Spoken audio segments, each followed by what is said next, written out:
फौजी की पत्नी की दिल छू लेने वाली कहानी। नितिका एक गरीब परिवार की लड़की थी। गांव-गांव में 16-17 साल की उम्र होते शादी करने की जल्दी हो जाती।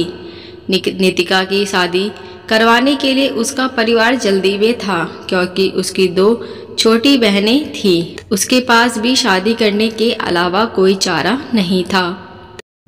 वह देखने में साधारण थी और घर के हालात भी दहेज देकर शादी करने के लिए अनुकूल थे, इसलिए उसकी शादी जुड़ते नहीं थी। उसमें या तो गोत्र या कुंडली में कमी देखकर बहुत से रिश्ते मना कर देते थे।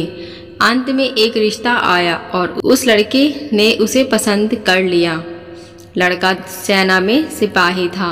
बुजुर्ग लोगों ने शादी करने पर नाराजगी जताई और कहने लगे कि लड़का अपनी पत्नी को समय नहीं दे पाया और कल शहीद हो गया तो।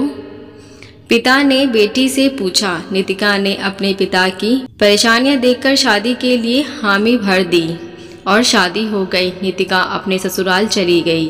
फिर कुछ दिन बाद पति ड्यूटी पर चला गया।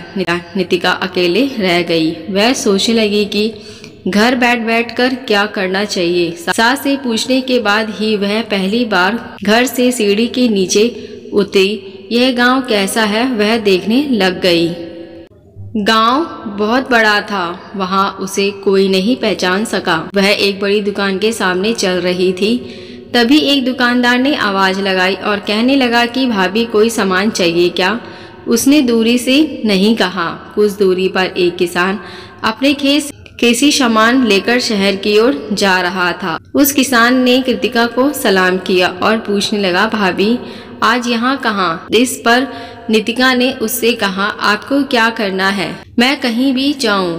पर किसान ने कहा, भाभी अगर आपको किसी भी चीज की जरूरत हो तो बस हमें बताना।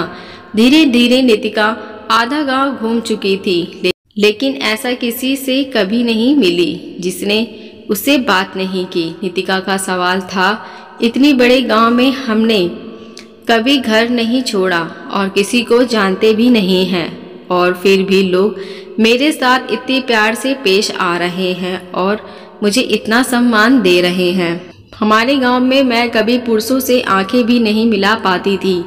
लोगों की ऐसी गंदी निगाहें देखकर मैंने उम्र में आने के बाद घर से बाहर निकलना बंद कर दिया था। लेकिन यहाँ स्थिति कुछ इतनी उल्टी है, कैसे? घर जाकर उसने अपने सास से पूछा। सास ने कहा, ओह तुम एक फौजी की पत्नी हो, इसलिए तुझे गांव में इतना सम्मान मिलता है जैसे मुझे माँ बनने से मिलती है। यह सुनकर नितिका की आंखों में खुशी के आंसू आ गए। उसका सीना गर्व से फूल गया। वह खुश थी कि उसने एक फौजी के पति को चुना है। आशा करती हूँ कहानी आपको पसंद आई हो। अगर आप हमारे चैनल पर पहली बार आए हैं तो मेरे चैनल को सब्सक्राइब, लाइक, शेयर जरूर करें। अब मिलते नई कहानी के साथ। देखने और सुनने के लिए धन्यवाद।